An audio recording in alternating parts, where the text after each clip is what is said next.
vividly foretell smashing beauty, storms in hell, hell.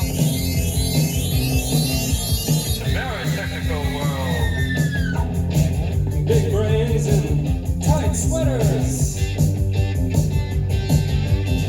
Broken hearts and simple letters.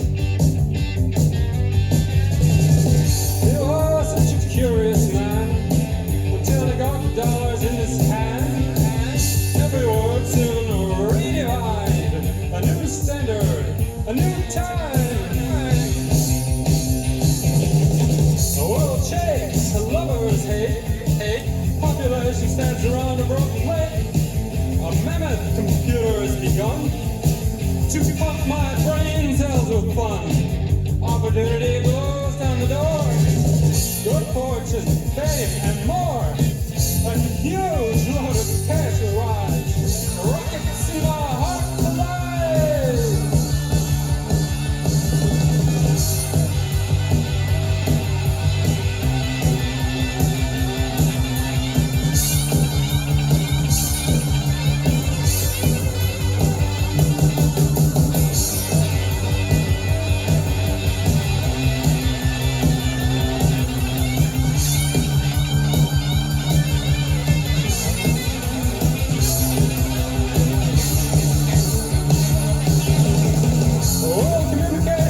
Fill my head. Power stations while I lie in bed. Space cities in the sea above. Oftentimes astonishing love. Oftentimes rotten. The most advanced soon dead forgotten. Daydreams vividly foretell. Smashing beauty, storms in hell. Space cities, worlds above, oftentimes astonishing love.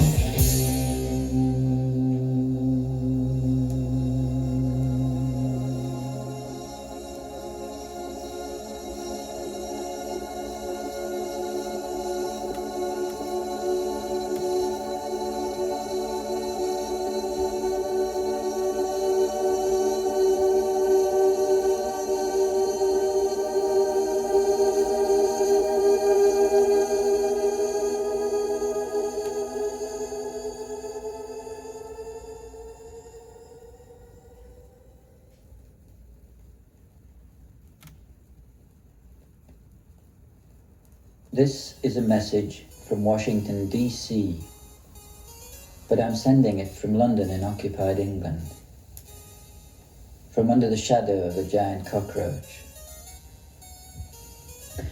Well, someone in England is trying to sell us fallout shelters with chemical toilets for $1,000 apiece. After all, they say, look at Hiroshima now, a thriving business community making a hefty profit, and not necessarily labour-intensive either. And that's a consideration. And don't forget that Richard Nixon opened the Hiroshima Pepsi-Cola plant in 1964. I was writing this message in the starlight room of an international hotel long after the race for the planets had faded into post-imperial America in its most decorative and elaborate stage of Rococo missile weapons MX systems, the Louis XIV Deterrent. It all began back in '81 in Washington, as I was quietly watching them selling Lysol to the tune of Beethoven's Fifth on TV, and thinking about the 39% of British adults who expect a nuclear war in their lifetime. In Washington, the glittering limos were gliding through the city, hugging the roadways like giant armored insects from a science fiction movie, as I remembered that 50% of a class of children in a high school in North London thought that Britain should have unilateral disarmament. The TV interrupted to say, call toll-free number for more details of World War III. Brought to you by courtesy of Delphic Balm for sore and chafed generals. Naturally, 50% of this class of children thought that the US would start the nuclear war. Well, over the next 5 years, Ronald Reagan plans to spend $225 billion. This is over and above the $1 trillion already budgeted for defense, or attack according to where you live, by Jimmy Carter. As Mr. Reagan said in his inaugural speech, I will act. Meanwhile, on the West Coast, someone has stolen and melted down some radioactive gold and made it into jewelry. And gold rings are being checked for radioactivity all over America.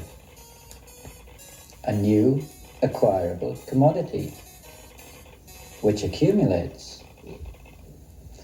This is brought to you by courtesy of the military-industrial complex.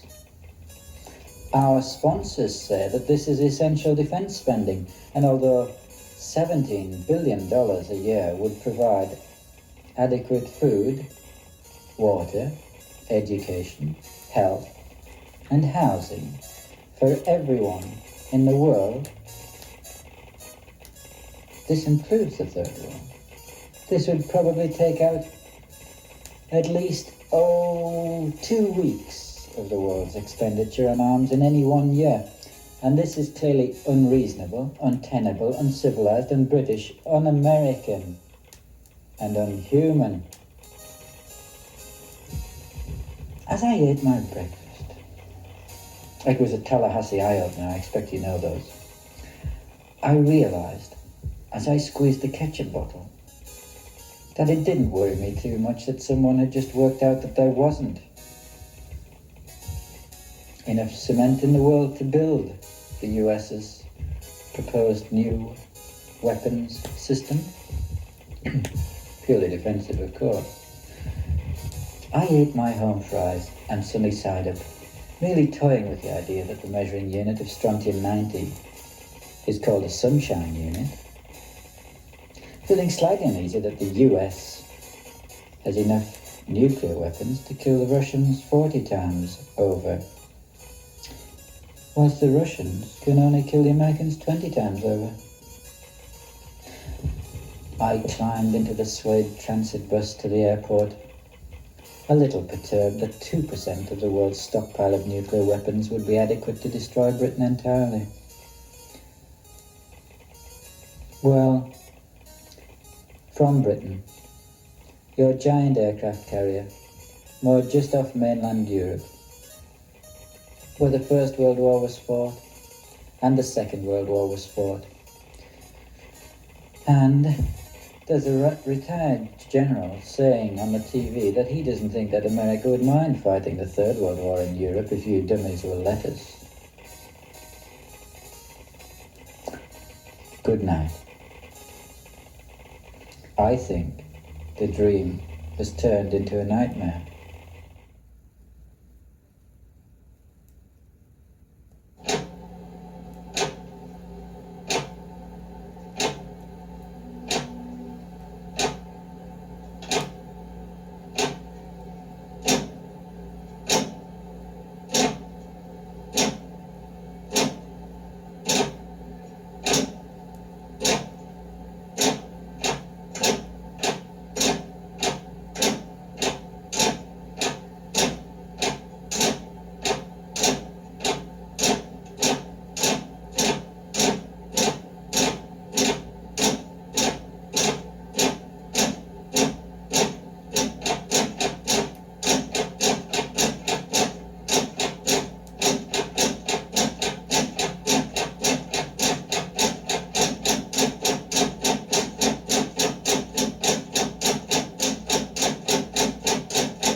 From earliest human existence, there appear to be two fundamental ways of thinking, intuition and analytical reason, which influence our feelings and actions. One aspect of my research considers how these two phases of thought are translated into neurophysiology and how they differ physically. What happens in the brain at the instant of intuition, that is, when we're experiencing an idea, insight, or inspiration, and during the moments of expressing the intuition? I've proposed that in the first instance, both hemispheres of the brain function as a single sphere in focusing information. For a millionth of a second or less, there is a fusion or merging of cerebral processes. By contrast, during the period of analytical reasoning, when you're thinking about what you've just thought, one hemisphere is more dominant than the other. At this time, the fission or splitting of these processes occurs. I refer to the former as cerebral fusion and the latter as cerebral fission. Both phases of thought seem to sustain each other. I would like to believe that the instant of intuition marks the convergence of artistic and scientific perspectives, like two forces overcoming their complementarity to form one greater force or line of concentration. I call this condition the plasma state of mind, the fourth and highest state of consciousness, within which there are varying degrees of intensities, like flashes of lightning. One implication is that the perception of any idea is neither art nor science-oriented, yet the expression of it is. In order to look at the differences between cerebral fusion and cerebral fission, it was clear that some outside source, other than the brain itself, would have to serve as a model. Already, I'd been recording many curious similarities between the principles of plasma fusion reactors and the physiology of the brain. I wondered whether the design of the nuclear devices are extensions or reflections of the human organism. If they are, they may be useful as models for understanding the dynamics of this organism, offering clues to the otherwise invisible operations of the brain. I began to examine the possibilities of using reactor technologies to reveal the fusion effects in the brain. I wanted to display these effects, not as an electroencephalogram which only sketches silhouettes of the brain's electrical activity, but as a multi-dimensional view of the internal workings at very special moments. According to my proposition, it follows that there are three fundamental fusion reactions corresponding to the instant of intuition. One is a toroidal effect, another a magnetic mirror effect, and the third is a laser fusion effect, any one of which might occur within millionths of a second, and each of which would possess a unique configuration of energy fields and currents. Like fingerprints, they are individual and traceable. Eventually, these ever-changing fields may be plotted and studied, providing a more complete picture of all our mental processes. Remember, regardless of who you are, what you are, or where you are, these effects are occurring inside you. They are electrochemical artifacts of your brain and mind interactions. If you understand that term to have such a broad sense, but you speak to an audience that understands the term to have a somewhat narrower sense, it lends to your remarks a quality of sensationalism and a force that's strictly locutionary, just strictly linguistic. It's kind of empty rhetoric. Yeah. But as much I could do it, I gave already the proofs that it is not only sensation, but it has to be sensation. Otherwise, it would be of no interest.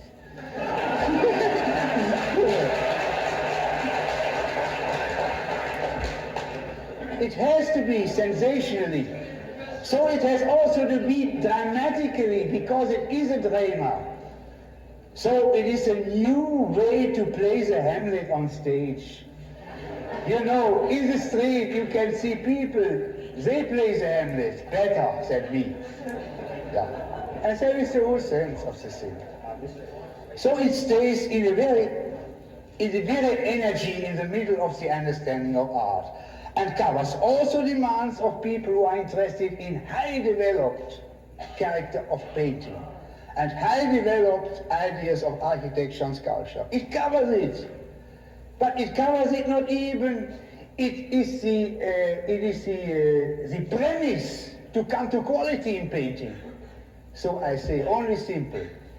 He who is not, or she who is not interested in social sculpture will never come in result with painting. There will never be an interesting painting anymore. If there is not a new soil prepared, a new humus prepared for all these questions, for the idea of humankind and his ability with his spirit. Because this solves the energy problem. We are not dependent on fuel.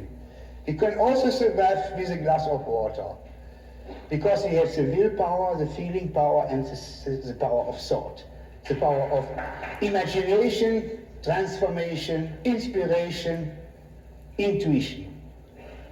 And if we go on with this energy, we are independent on fuel. So I must check by myself. Mr. B? I think now, oh yes, another question. Oh, okay, Mr. yeah. B, can I speak? Continue, yeah. Do you have an American favorite artist? And why? Oh yes, I could tell you about. Why? Why? Who? But Who? Jackson Pollock. Jackson Pollock. Why? Because he made a kind of generalization, yes, you know, which impulsed me to do also a kind of generalization, but not in the field of painting, in the field of the energy problem. Right. I found always that Jackson Pollock had a relation to the problem of energies, you know. It was a very mesmerizing kind of painting. It was a power field. Right. Could he be wrong, though? You know? Could he have been wrong? Could he have been wrong? No. No. Never. Never. And so did Elvis Presley.